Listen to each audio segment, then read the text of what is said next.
Bonjour messieurs dames. Bon, aujourd'hui je vais vous montrer comment greffer un melon nantais sur un potimarron red curry. Alors c'est des potimarrons qui poussent bien. Pourquoi je fais ça? Parce que j'en ai en rab et que je voulais voir ce que ça donnait sur du melon. C'est tout. Normalement je le fais sur de la courge de Siam. Donc je prends le melon nantais et je le mets sur de la courge de Siam. Mais là, comme j'ai les pieds de potimarron qui traînent et que les courges de Siam ne sont pas encore sorties bien, donc je vais essayer là-dessus. Donc ce que je vais faire, je vais filmer, je peux pas filmer et effacer en même temps. Je vais filmer étape par étape et la première étape va consister à, vous voyez, couper cette feuille-là, couper la petite pousse qui est là et faire tout ça en biais. Donc, je vais mettre pause, je fais mon truc et je vous montre. Donc voilà, j'ai fait ma découpe, vous voyez, en biseau, avec un scalpel. La lame, j'ai nettoyé au gel hydroalcoolique. Celui-là qui n'a pas de gel hydroalcoolique en ce moment, il a de la chance, hein, je sais pas où il habite. Et maintenant, je vais faire pareil. Allez, corrige-toi. Voilà, je vais faire une coupe biseau juste en dessous là, ici, schlack. Et je vais venir poser mon greffon sur mon porte-greffe avec une pince. Bon, je fais l'étape et je vous montre le résultat après.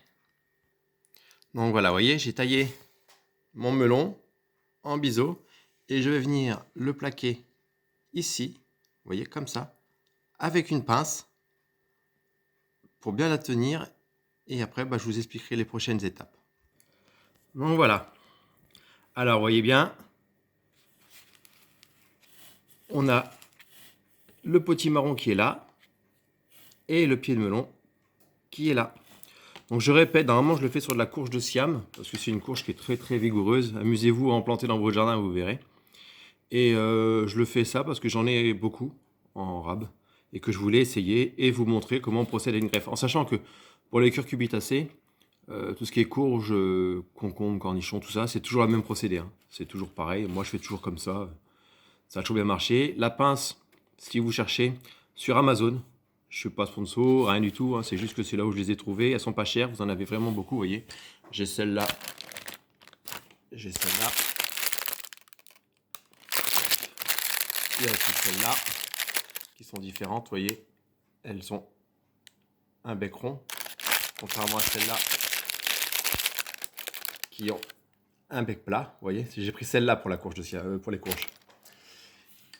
Et maintenant, ce que je vais faire, je vais mettre ma petite cloche. Voilà, je la laisse à l'étouffer pendant une dizaine de jours. Vous voyez, ça va faner un petit peu. Et normalement, si ça a pris, ça va remonter. Je l'ai légèrement brumitisé avec ça. Un petit brumitisateur. Et maintenant, je vais la laisser reposer pendant 10 jours. Et puis, j'enlèverai la cloche doucement.